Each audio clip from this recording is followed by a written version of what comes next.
निंदनीय है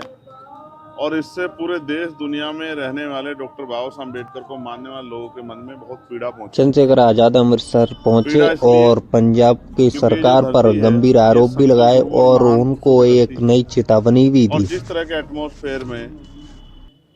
सरकार की कमी, पुलिस और एडमिनिस्ट्रेशन कमी के कारण इतना बड़ा धक्का जो है यहाँ हुआ है,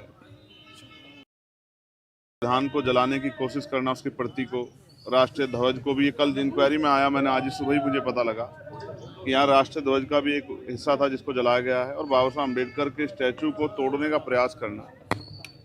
ये दुखद है। इस पर सरकार ठोस कार्रवाई करे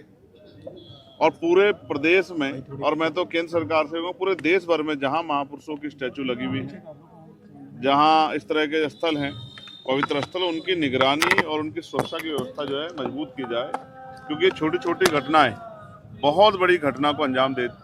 जन्म दे सकती है। ये बात मैं और आप सब समझते हैं कि भारत जो है धार्मिक और मान्यताओं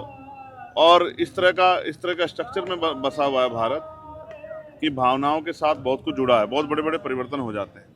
तो मुझे वहाँ से यहाँ इसलिए आना पड़ा क्योंकि जिस तरह से लगातार लापरवाही बरती गई, और अभी भी मैं इस बात को लेकर चिंता में हूँ कि मैं वहाँ ऊपर जाना चाहता था लेकिन सीढ़ी नहीं है, तो मुझे नीचे खड़े होकर माल्यार्पण करना, लेकिन अचानक फिर इतना बड़ा वहाँ से यहाँ तक वो ज्वलनशील पदार्थ लेके आना और ये सब चीज़ें करना, तो पुलिस क्या कर रही थी, सुरक्षा एजेंसियाँ क्या कर रही थी, हमारा इंटेलिजेंस LIU क्या कर रहा था, और फिर इतनी देर तक। और मुझे तो यहाँ के लोगों पे भी जो है थोड़ा सा इस बात से लेके मेरा क्रोध है कि उसकी वीडियो बनाने की वजह उसको चक्कू ले लेना था तत्काल ही। जो बंदा इस तरह की हरकत कर रहा है कि सेंटिमेंट खराब करने का काम कर रहा है, माहौल बिगाड़ने का काम कर रहा है पूरे प्रदेश का, देश का, ऐसे लोगों को छूट क्यों देनी। तो उस पर सख्त से सख्त कार्रवाई हो, उस पर NSA लगाया जाए, क्योंकि राष्ट्रीय ध्वज का अपमान करना है, संविधान का अपमान करना है, देशद्रोह है। तो देशद्रोह की धाराओं में उसको ऊपर बढ़ाई जाए और उसके पीछे की पूरी इंक्वायरी जो है उसकी इतनी निष्पक्ष हो कि ये पता लगे उसके पीछे कौन है। क्योंकि ऐसा भी लगता है कि यहाँ का माहौल बिगाड़ने के लिए जो भाईचारा यहाँ बना हुआ है, उस भाईचारे को तोड़ने के लिए भी ये किया गया है। जैसे कोई बता रहा है कि उसका ब्रेन वहाँ वॉश हुआ, कहीं भी वॉश हुआ हो, ब्रेन वॉश करने का मतलब अगर कोई भी अपराध करेगा तो अपराधी के साथ तो अपराधी जैसा ही सलूक होगा, उस पर सख्त कार्रवाई हो। मैं यहाँ की सरकार से मांग करता हूँ कि धार्मिक स्थलों की सुरक्षा सुनिश्चित करे सभी धर्मों के। और ये जिस तरह का लॉ एंड ऑर्डर यहाँ फेलियर हुआ है, कई घटनाएं जो है, कई सिंगर और बहुत सारे लोगों को जिस तरह उनकी जान को नुकसान पहुंचा है, मैं सरकार से भी कहूँगा कि जो हमारे धार्मिक गुरु हैं उनकी सुरक्षा भी सुनिश्चित किए जाए कि ऐसा ना हो किसी एक छोटी सी घटना से एक बहुत बड़ी चिंगारी लग जाए।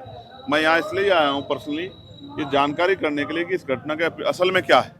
पुलिस की कार्रवाई और ये सब चीज़ सरकार की देखरेख में होता है, लेकिन ज़मीन पे बहुत कुछ पता लगता है। तो आज हम बैठ के इस पर चर्चा करेंगे और सारी बात को निकाल के